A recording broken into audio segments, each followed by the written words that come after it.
بسم اللہ الرحمن الرحیم۔ سرتاج مفسر قرآن حضرت سیدنا عبداللہ ابن عباس رضی اللہ تعالی عنہ 27ویں شب کو شب قدر قرار دیتے ہوئے 3 دلیلیں بیان فرماتے ہیں۔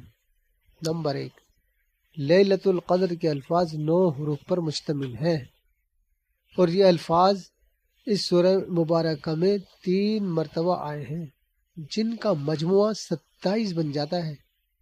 امام فخر الدین رازی رحمۃ اللہ علیہ نے آپ کی دلیل ان الفاظ میں بیان کی ہے کہ لیلۃ القدر کے 9 حروف ہیں، اور اس کا تذکرہ 3 دفعہ ہوا ہے، اور مجموعہ 27 ہوگا۔ سورہ القدر کے کل 30 الفاظ ہیں، جن کے ذریعے شب قدر کے بارے میں بیان کیا گیا ہے، لیکن اس سورہ میں جس لفظ کے ساتھ اس رات کی طرف اشارہ کیا گیا ہے وہ لفظ ہیا ہے، جو شب قدر کی طرف اشارہ ہے، اور یہ سورہ کا 27واں لفظ ہے۔ اور اس دلیل کو امام ابو بکر الوراق رحمۃ اللہ علیہ نے بھی اپنے الفاظ میں بیان فرمایا ہے۔